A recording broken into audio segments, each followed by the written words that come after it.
Hello and welcome back to Creepy Cutie Crafty. Welcome back to yet another crafting video with me, Heather.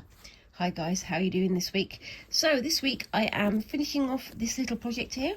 If you remember, I'm making some book bags / project bags from the shibori dyed fabrics that me and Squinks made ages ago. Last week you saw me doing some canter type stitchings on them, and I think that's come out really quite nicely. This is the second one of these two. I've actually managed to finish the other one, and I sent it off to the person who it was going to, so hopefully they'll have got it by now.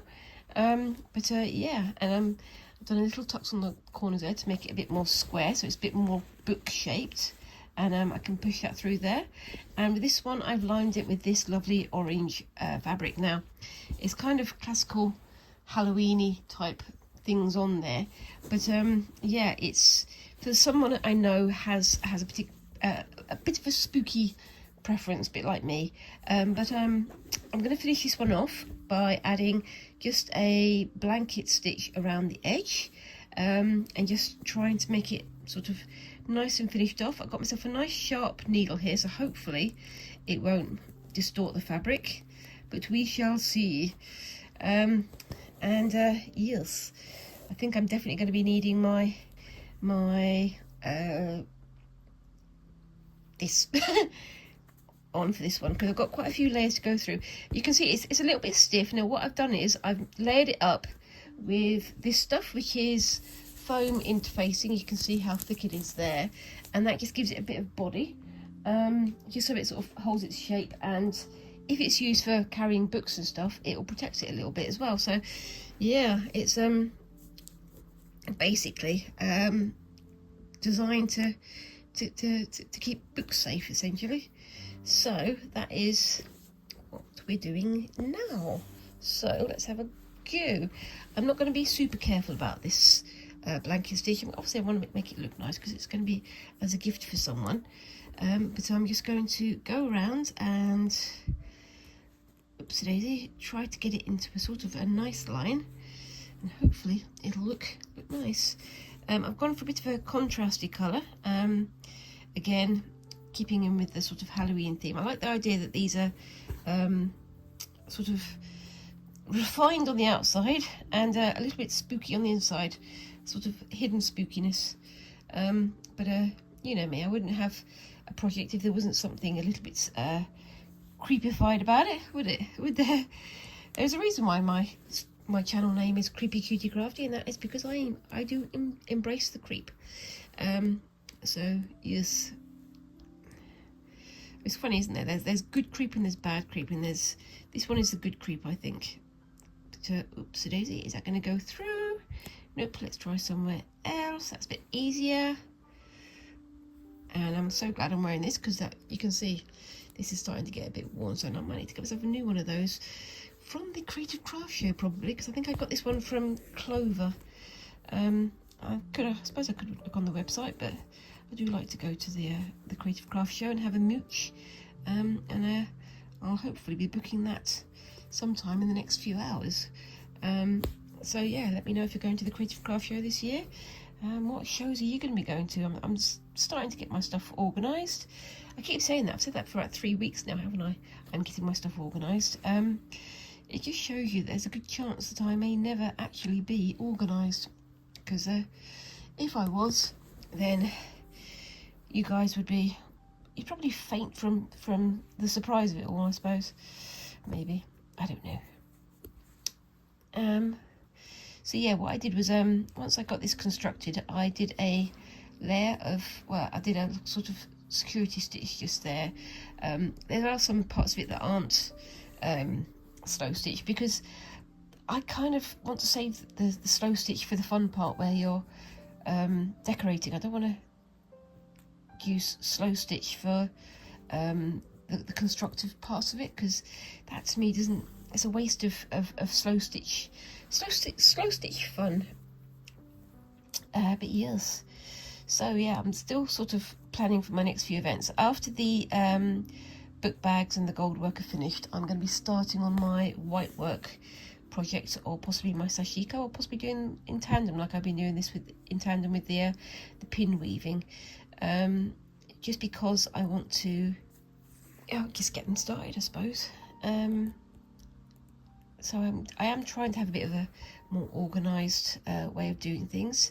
I'm also obviously going to be having a look at some more weaving things. I'm going to be returning to my back strap weaving, which you saw me I use that to make the straps for the pin woven bag from a while ago.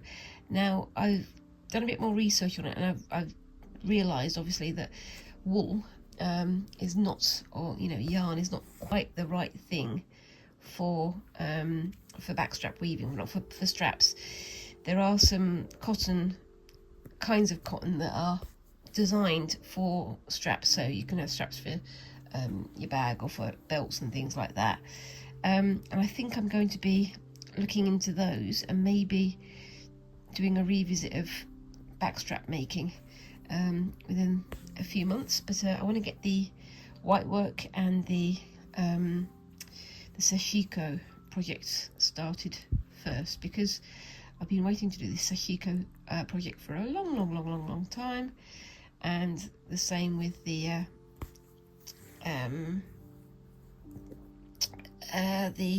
white work project. I'm very much looking forward to it. I'm going to try and do something that's a bit sort of oldie-woldy in my usual style. I'm going to try and sort of look up some historical samplers and things like that, see if I can get something that's a bit, a bit historical, a bit traditional, following the footsteps of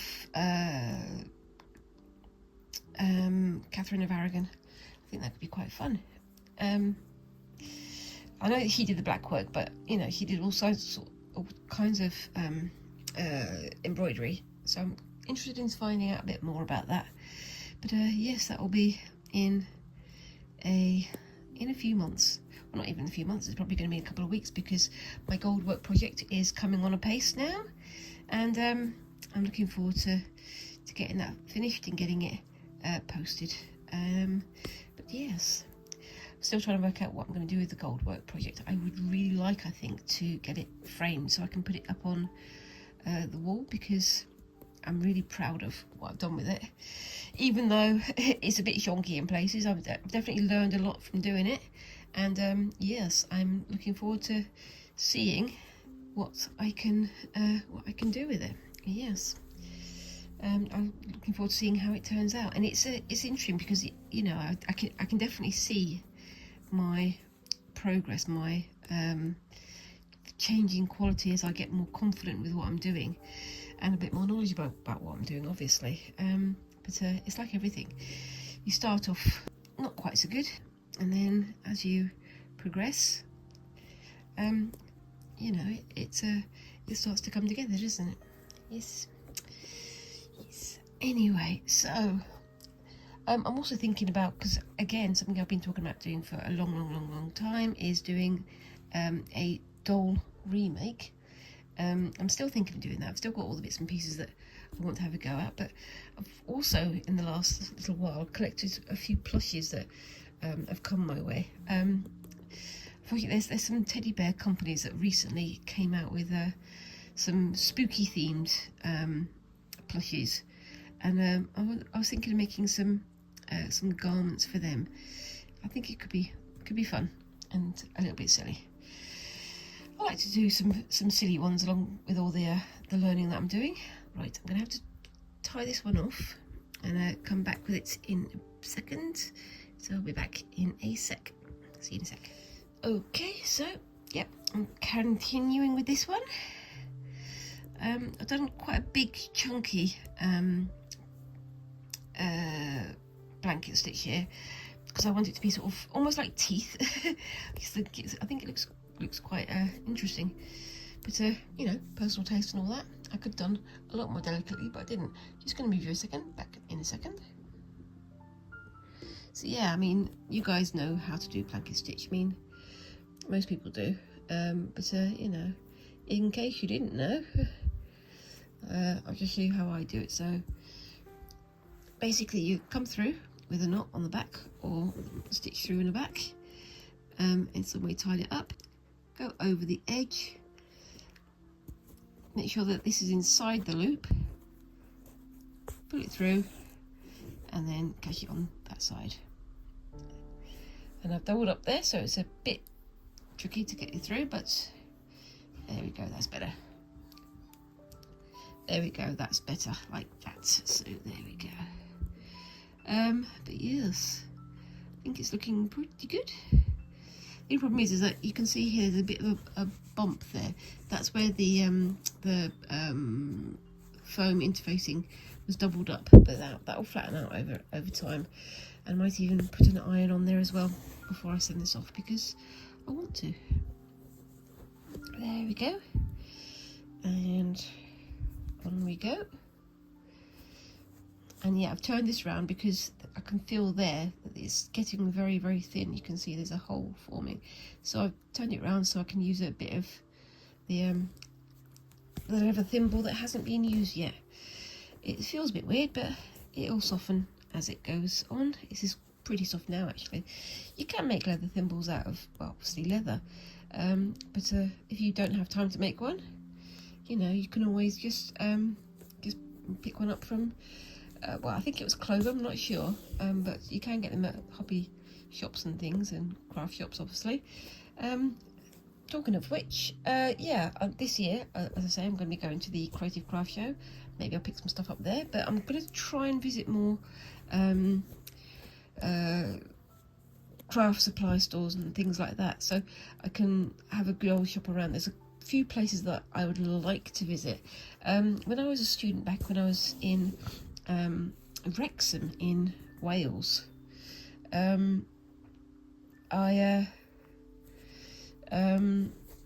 occasionally with my friends went to a place called Abercarn, and Abercarn is known now for creating, well, not creating, for selling pretty good fabric and other bits and pieces, supplies. But again, I'm doing my best this year to buy nothing, but I still would like to visit these places so that I can share what's available, see what's available, and, you know, try out new things and see if there's, you know, new ideas, anything that sparks inspiration and so on. And I'm also going to be going to, as I say, craft shows and to yarn shows and things. And I'm also aiming to go to more museums, because there are craft museums as well as there are art museums here in England, and it'd be nice to see again if I can visit some of those and get some inspiration going, because it's one of those things. It's like if you go to a museum and you're looking at these paintings on the wall, it doesn't make you want to paint, you know, the same picture.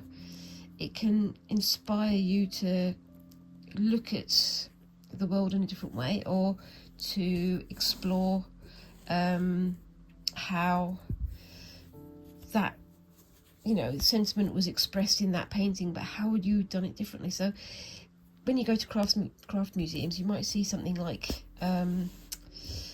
glassware or pottery or things like that, and then go home and think, oh, I'd like to do that as a pattern, or I might like to do that as an embroidery, or I might like to do that, you know, express my particular opinions on that in my particular medium, which is always engaging to do. I mean, it's one of those things. It's like, I really love watching craft shows on TV. In fact, there's one on tonight. It's the Great Pottery Throwdown, the Great British Pottery Throwdown. It's almost like the Great British Bake Off, but for pottery and for ceramic works. And I really love it, and it's made me want to go back and learn more about pottery and about using pottery. But unfortunately, the only course that's nearby that I could afford is on the same night that I take my child to go to piano, so it's gonna have to wait for a while. But if I do start to go to that, I will definitely bring you guys along with me. Yeah, it is amazing to be inspired, but so long as you've got the accoutrement, the resources to make good on that inspiration, I suppose. It's frustrating to have inspiration and then not be able to do anything with it. Oh, I like how this is looking. I was hoping to get a bit further with this today, but it might not be so easy. This bit is particularly tough here because there's a fold onto there where the two sides meet.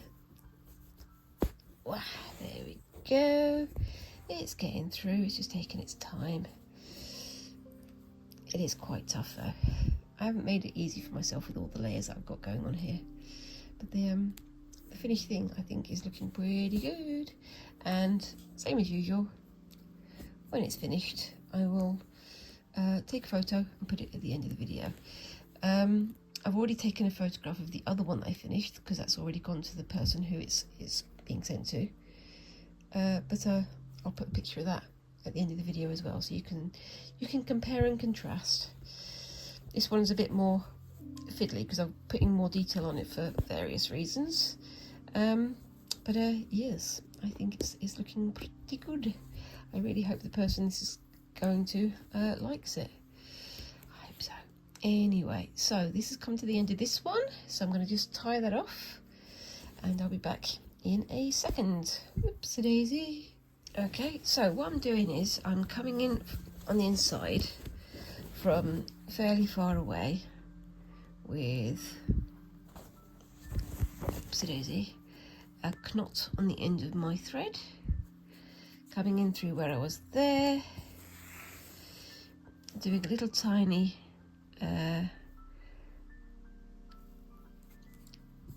security stitch just there.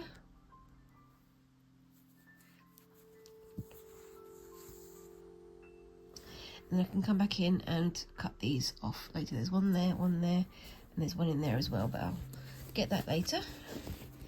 And just gonna come back out to the outside. Oops. And come back in as if I haven't stopped doing the blanket stitch. So got a couple more stitches so I get to the end here. There we go. And I will be taking this up and around here as well. I probably won't get it all done in this episode, but we shall see how we go. And I'm going to bring that one up through there, do a little security stitch in there like that.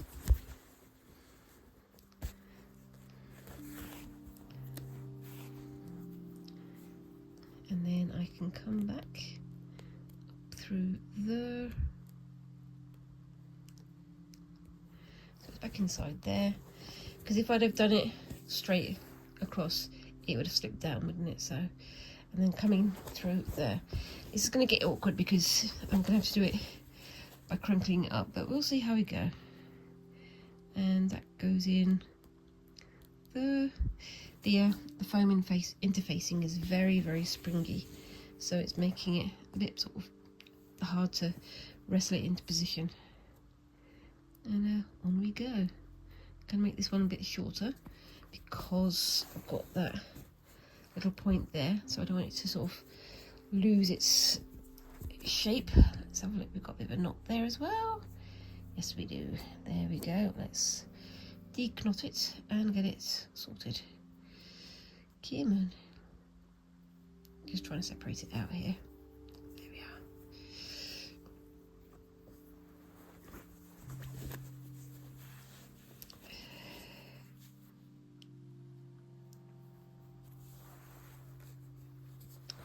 And Squinks is having a very loud conversation with their friends upstairs on the computer. My gosh, it's a very different world to the one that I grew up in. I didn't talk to friends on my phone or on the computer for hours at a time because I just couldn't. at the time. Doesn't things change, but they stay the same. All the times I wanted to talk to my friends whilst I was at home with my parents, and now Squinks is doing exactly that. And yeah, every generation is different though, isn't it? It's fascinating, really. But yeah, so I'm thinking about doing more sort of vloggy type things, which I think would be fun, but at the same time I don't want to feel like I'm just, oh, this is what I bought today type channel. I'm not going to be doing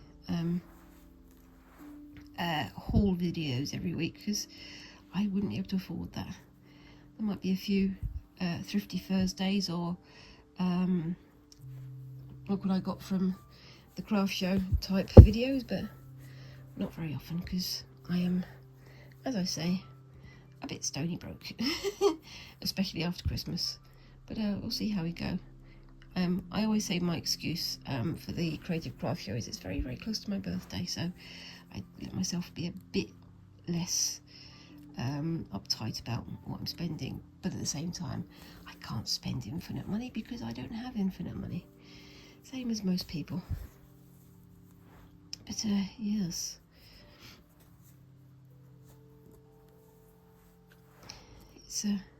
it's going to be interesting this year, because there's an awful lot of change in the world, and I'm not going to talk about politics and things like that, but you know what I'm saying. So it's going to be interesting to see how people can express themselves, and if they can afford to make a stand against certain things, because there does seem to be an awful lot more restriction on opinions and things like that at the moment, doesn't there?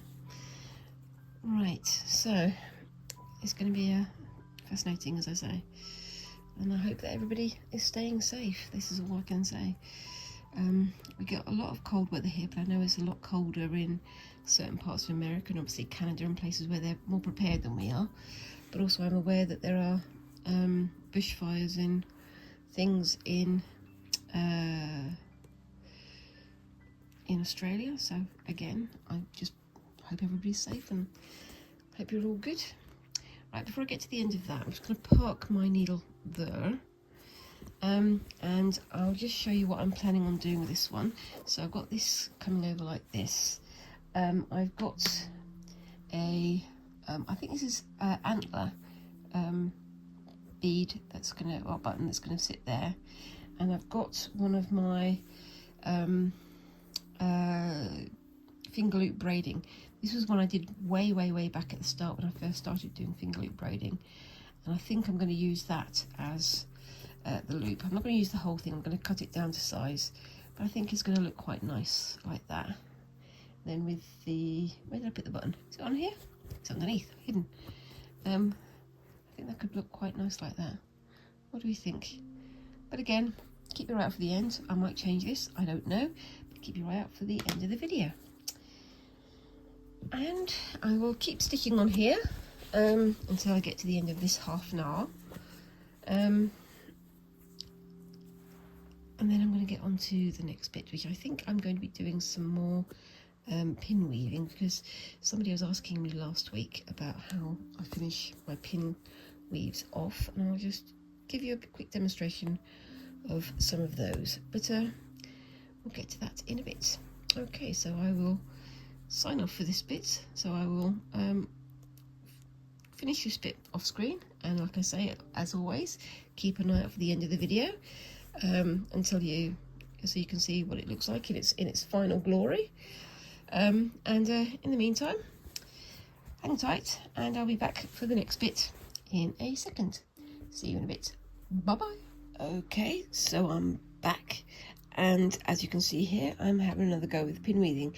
Now, I didn't show you how to start this one off last week. This is one of the continuous strand ones, where you start on the end and you sort of loop it in around itself.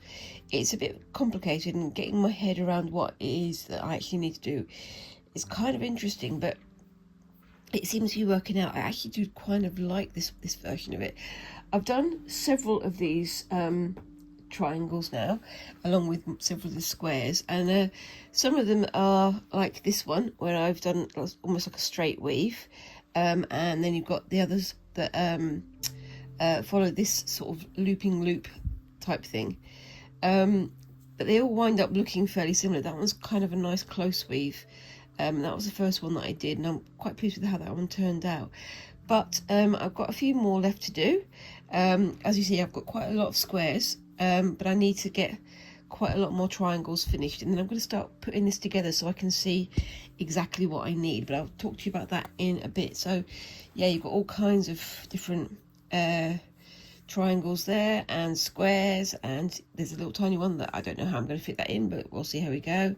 Some thicker ones and thinner ones, some of my original practices from last year. This one I'm going to take these extra bits of yarn out because I don't think they work, but yeah, it's going to be another bit of a crazy design, but we'll see how we go with that one. So yeah, I'm continuing with this one, and essentially you start with a knot over here, bring it around the first one, and then start looping it over and under, like this. So this one's going to go over this time because the last one was under, and it has to come through piece by piece like this. And I've already done this one by hand all the way through here, but in a minute I'll get my hook out and start doing it that way. And somebody was asking me about the different kinds of ways that you can finish off a pin weave, and I'll sort of show you some of the ways that I've been doing it. I'm going to do this one in one of the simpler ways, but I can still demonstrate the other variations as well. So just bear with me 1 second, and I think yes, it's now time for me to bring my hook in. I'm pulling it a little bit tight, not too tight because I want to have it a little bit loose. With this variation, it shouldn't come undone if you don't do like a loop and loop on the outside. It's where it's more sort of woven and you have like single strands that could be pulled back through, which you've seen me do in previous weaves. But yeah, it's an interesting process. But with this one, it sort of ties itself off, but I still do a loop around the edges because I like to have that little bit of decorative finish around the edge. But you can just leave it for some of these variations. I mean, you can leave it with the loose ones, but so long as you've got something, you know, so long as you're not moving the item around too much, because the woven thing will sort of slip back through the weave, and it'll undo itself, which is not ideal. But yes, once you sew all these squares together, obviously it'll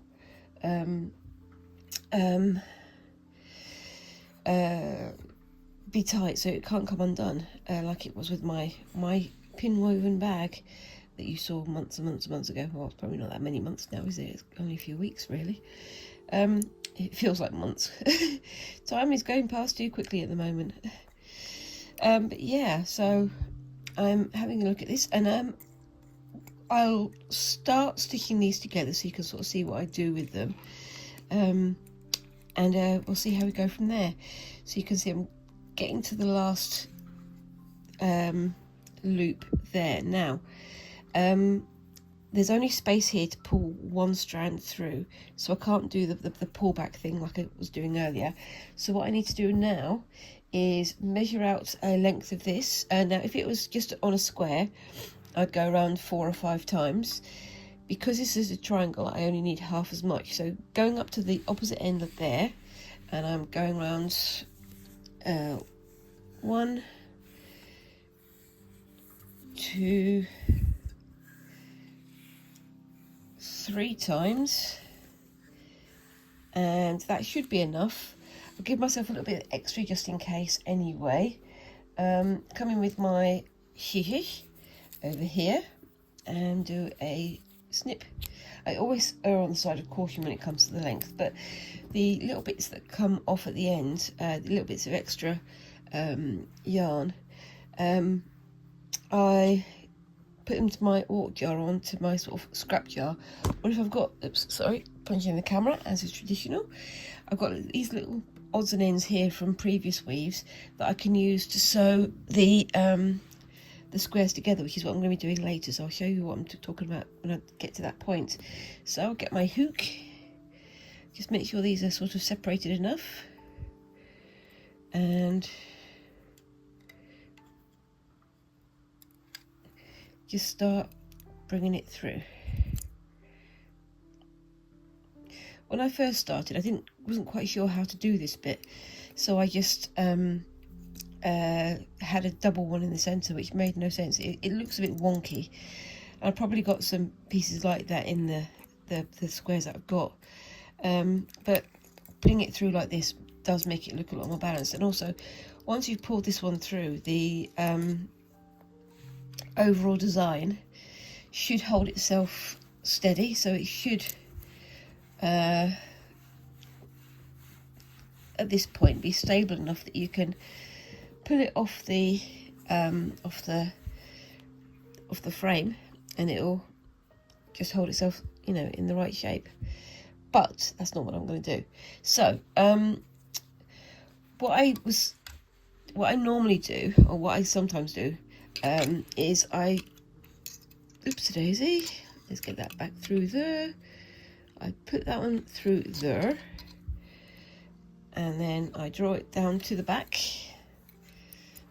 like, oopsie daisy, like that.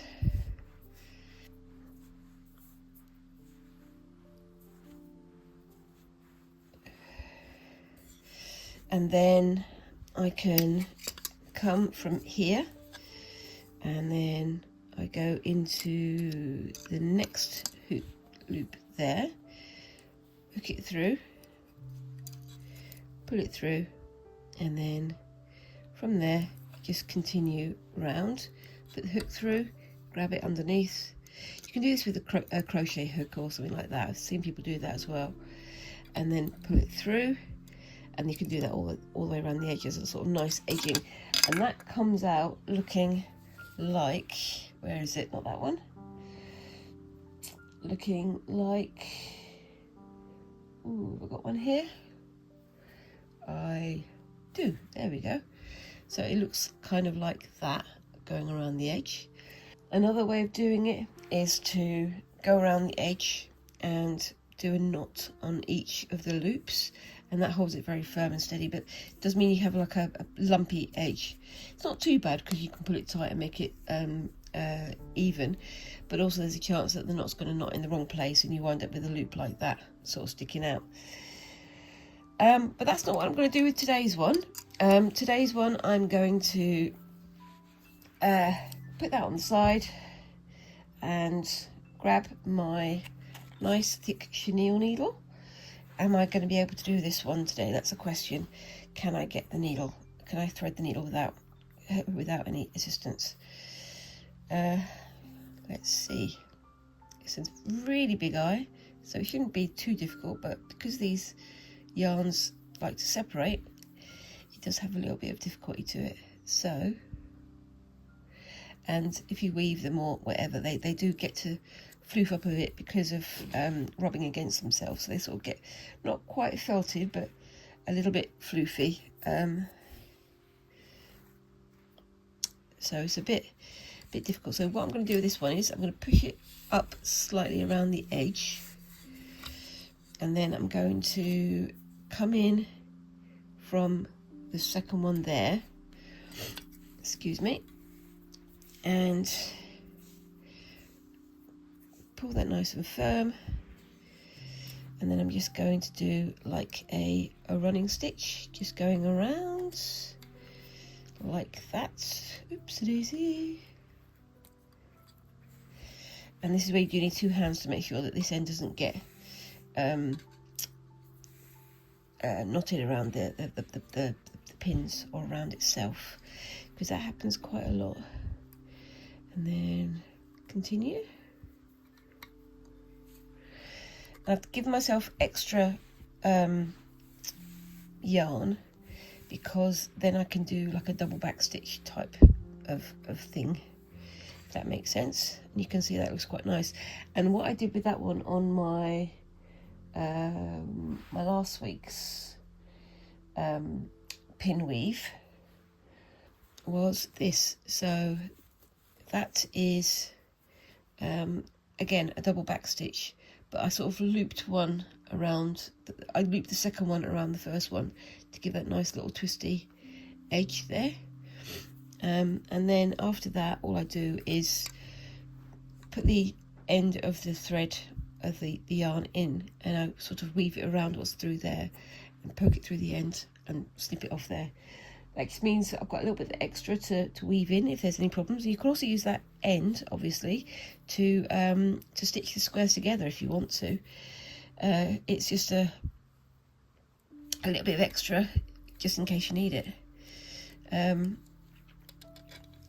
But you know me, I always err on the side of caution with these things. I always do too much rather than too little, and that winds up leaving me with long tails all over the place. But you know, such is life. And yeah, so these are going to be turned into a scarf with some hope. Where's that gone?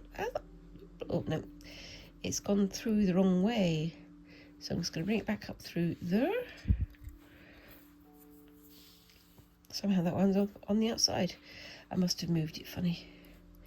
And then we get to the end here. And this is where I started the weave overall. So just going to poke that through there. And then this one, I've done a little slip knot here. And I can just undo that like that. And then that one can go, oopsie daisy, what am I doing? Got myself all tangled up, like that. Which one's a short one? That was a short one. I can do a little knot there.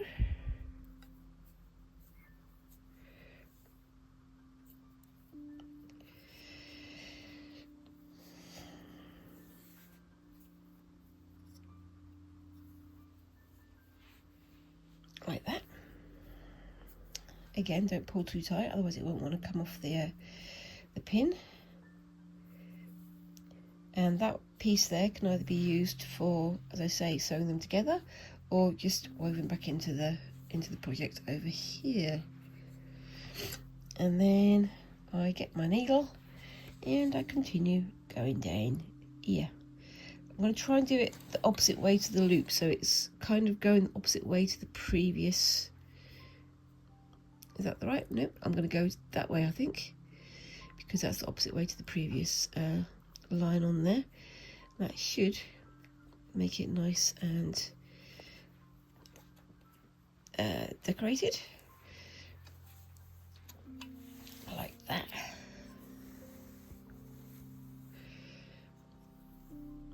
So yeah, I mean it stopped snowing here now, but it's still very, very cold, and I'm wondering whether or not I'm going to manage to get this. Oh no, wait a minute, I have messed up there. You see, because I've got the skewer there, there's a line that is very, very close to the skewer, because for some reason because the skewer is wider than the rest of the gaps here, it pulls it sort of towards the skewer. So I've gone in wrong there. So it's a good thing I caught that before I went too far. So hold on a second. I was going in and I knew there was a reason why I went the opposite way, because here there was another line, and because of the way that I was doing it, it was going to get all messed up if I did that like that. So I need to just bring that one back out through, oops, there.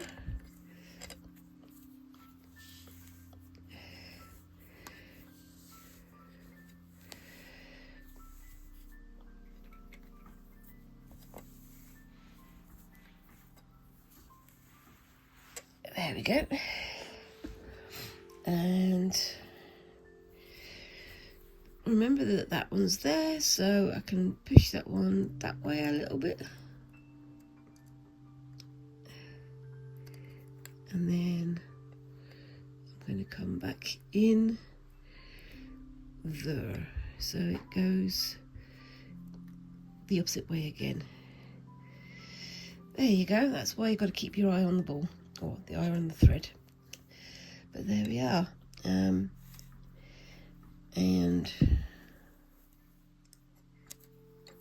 that should also pull that little knot inside so it's less visible. And on we go. Can I find the end of my thread again? Yes, I can.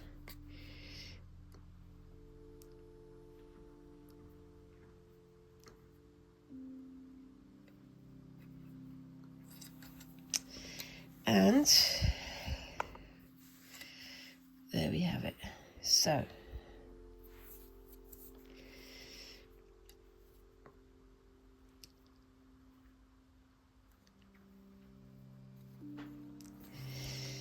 there we are. You can tell I'm concentrating because I stopped talking again. But yeah, so yeah, I mean, I'm going to try and draw these all together into making a scarf, but by the time I get it made, the chances are we're going to be out of winter here, so yeah. But I'll make it anyway because I want to make something nice. It's going to be lumpy and bumpy and a little bit weird, but you know, so am I. Anyway, yeah, so how are things going with you guys around the world? I know that there's been a lot of things going on, and I mentioned these earlier, but I'm not going to mention them by name because it's been a bit of a mad few weeks. I just hope that you're all safe, and I hope that sanity prevails again. It would be nice to have a bit of sanity in charge, but unfortunately I think it's going to be a while before we get back to anything even remotely like normal, isn't it? I mean, what is normal anymore? Yeah, it's a horrible situation in America, and there's a horrible situation in many other parts of the world as well. And I just hope people remember their humanity at some point soon, because it is inhuman at the moment. It's terrifying, and I don't wish this on anybody. Yeah. So yeah, back to this. It's coming together, and this one looks like almost like part of the weave, which is interesting because it's not. This is the end of it, but when I come back with that double loop thing, it will bring it all together, trust me. I am doing this mostly by guesswork. I did buy a book on how to do pin weaving, and I have seen a few videos, and the videos were a lot more helpful than the book, I've got to be honest with you. The book was a bit kind of airy-fairy and not overly helpful, and it didn't really teach me anything that I didn't already know from having done this, you know, which is, it's unfortunate. Oops, I keep forgetting that you're there, sorry guys. I'm filming this and forgetting where the camera is and getting it close to my face because I want to see what I'm doing. Oopsie daisy, am I going to get you through there? I may have taken on too many stitches at a time. There we go. But yeah, no, I mean, I've bought a book on how to do pin weaving, but it really didn't teach me anything more than I already knew. However, I mean, there are some other bits and pieces I would like to get for this process. There's an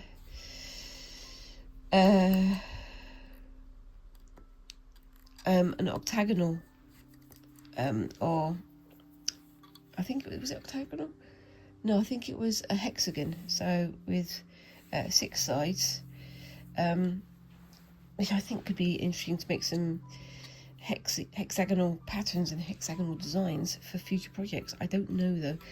I want to get through this one first, and I might save that one for next winter, just so I've got that ready for when I want to go on with that project. It has been interesting looking at the weaving. I mean, if you remember, I did for my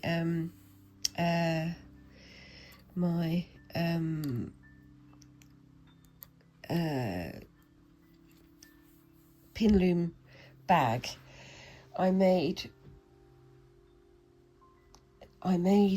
a strap using the back strap weaving method, and although it turned out really nicely, I don't think it was actually strong enough for the bag. But I've recently done a bit more research on it, and I found out that it was probably because I was using wool, yarn, rather than something else that would be slightly more useful, which is what I'm going to go and have a look at next. So I'm going to see if I can find out some more about that and get some cotton yarn rather than acrylic or wool yarn, and see if that will help a little bit. Right, so I'm back at the beginning now. I'm going to try and pick this one up from underneath. See if I can get that one. Oopsie daisy.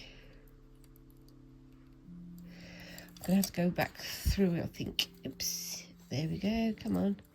It's getting itself wound up. So there's a little stitch underneath that I'm trying to just pick up with the yarn just in there. I don't know if you can see that. It's a teeny tiny, but then I'm going to come back out again on the other side of that bit of yarn once I've caught it, and then do the same along here. So I'm going to have one stitch there and then this one. I'm going to do it sort of like how would you put it, stem stitch. Yeah, stem stitch. So you go in on one side and then you come out on the other side like that. So you're going in on the bottom, coming out on the top of that stitch, and essentially doing a stem stitch all around the outside edge like that. So you can see there. With this one you can't really see so easily because of the colours of the yarn, but you know, it's there, trust me. So going in on the bottom of that stitch, coming out on the top, and pulling it through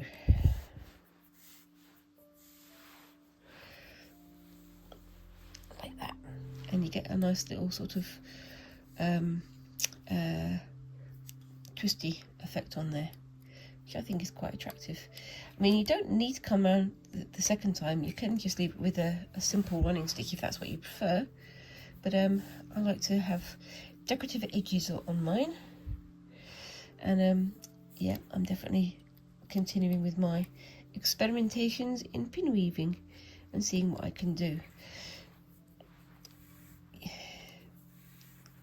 There we go. So what I'm going to do is I'm going to pause there whilst I do this little bit going around, and then I'll show you how I finish up. So I'll see you in a second. Okay, so I've just got the last couple of stitches here left to do.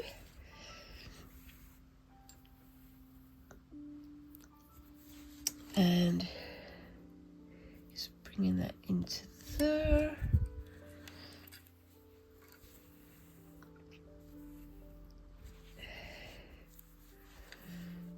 And then that one through to, oopsie daisy, there.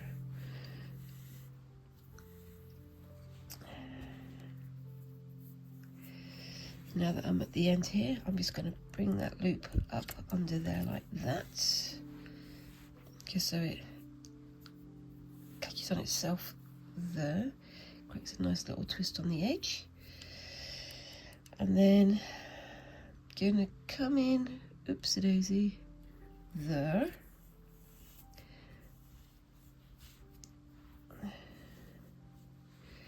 and do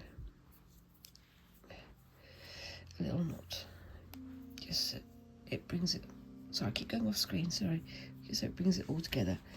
Keep forgetting that I need to pull with this hand and not with this hand, so I keep pulling in the opposite direction. And now that's all ready to go. And then with the end here I can go underneath, and then I can either stitch through there, or I can just sort of loop it around so that it comes out there.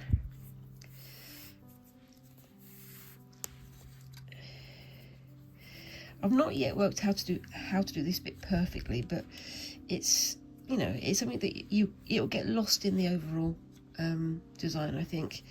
but just making sure that I don't go over where I don't need to. And this little end basically is just kind of, it's there for if I want to stitch it in, or if I just want it to disappear, and it should disappear when I put the whole thing together. So yep, I mean it's woven. You're going to get some stitches coming apart, but yeah, like I say, I'm not an expert at this, but I do enjoy doing it, and I'm just showing you how I would do it. But I'm sure that there are other vastly more expert pin weaving and continuous strand weaving experts out there on YouTube and out there in the world who can show you how to do this in a much better and much more streamlined way. But you see, as I'm twisting it around, it's turning this into a single strand again, so it's almost invisible. And one of the good things about using the sort of chain stitch edging is that it's quite tight around the edge, so you stitch through it and it grips onto the end of the thread and disappears. And what I do here is, before I go on to the next bit, I'll do a stitch through here and then back out again. Again, that will help to grip the thread a little bit, but you won't see it once it's pulled through. And then back out there. Oopsie daisy. And then out through there. And again, I've gone through the actual yarn itself just there. I don't know if you can see that I've gone actually through the yarn like a split stitch, and then I can snip off that end. And I'm going to keep this on the needle because then I can use that to join the squares and things together. I'm going to leave this one hanging loose because then I can use that one again to bring the other ones together. It's a bit floopy there, but you know, I can live with that. Lift the skewer off the pins, put it through once it's a bit looser, put my skewer somewhere where I can't stab myself with it, and then just pull it off the pins. Once you've got one side done, the other two sides come away fairly easily, and you've got yourself, or I've got myself, a nice little triangle there. And yep, and any loops that look a bit weird you can just pull through, or you can tie them off, or whatever seems right to you. And there we go, that is my completed triangle. And because I did the loops, the loop on loop, the sort of the stem stitch around the edge, it's the same on both sides. There's a couple of places where I missed a stitch, but I can live with that. But overall, I like that. And because if you've got this sort of variegation in the yarn, so it's this sort of double spun yarn, you lose the variegation in there, so it sort of baffles, so you don't see like extra stitches or extra threads. And I think it looks pretty good, and that's going to go on my pile to be turned into more into my scarf. But yeah, I'll just bring these back over again, and I'll see if I can find you a few variations on the theme. So with the early ones, I was doing knots all around the edge, and I wasn't pulling them through far enough. So you know, I did try and do like a chain stitch initially to make a decoration on the corner, but I don't think that worked 100%. And this one, I did the chain stitch around the edge, and that looks quite nice. I'm trying to collect all the floopy ones because I had some sort of firmer squares that I turned into my pin woven square bag, and you can see how the chain stitches, I did a single chain stitch there. Again, this one was knotted, and you can see how that comes together, but it does hold it nice and firm. But look, this was done with the continuous strand weaving that I did before, and I did a double one down through the center, and that to me is kind of glaringly there. It's like that's not quite right. Same again, and again here, look, you've got the double strand through the center. With something as loose as this, it is quite obvious. But yeah, I really like how this is looking now. I've got some smaller squares like this one with the mini chevrons. I'm not entirely sure how I'm going to be able to use that, but we'll see. And with this one, I did a double row of chain stitches, and I did one going in one direction and the other one going in the other direction. It looks quite nice, I think. But yeah. And same with this one, I did a double row of the chain stitches, one there and one there, with the two colours that are there. But I think it's turning out pretty well. With this one, was it this one? I believe it was. I had multiple strands of things going on, and I wasn't. No, it was this one, and I wasn't quite sure what I was doing. So I did a row of chain stitch and then the double back stitch, and I've got multiple knots going on all around the edge where I wasn't sure what I was doing. So it's a bit lumpy and bumpy, but once I weave those together, once I stitch those together, they're going to be a bit less obvious. And I've got quite a few triangles going on here. Now hopefully next week I'll have enough triangles I can start stitching it all together, and that'll be fun. Anyway, so that's what I've got completed for today. That and the book bag that I showed you earlier, and keep an eye out to the end of the end of the movie, end of the video, to see photographs of these. Yeah, let me know what you think of them down in the comments. Have you heard of pin weaving or continuous strand weaving? What kind of techniques do you think I should try with this one? There are some things I want to try out. I want to be a bit more adventurous, but I might wait until the next project for that one. I don't know. We'll see how we go. Yeah, let me know what other crafts and things you think I should have a go at. I've got a whole ton of things lined up for me in the next few months, and I'm going to be returning to Sashika. I'm going to be returning to, well, I'm going to be starting my white work project and all sorts of other exciting things. But yeah, make sure you stay tuned for that, and be sure to subscribe so you don't miss anything. And I look forward to seeing you in the next video. Thank you very much again for watching, and bye-bye.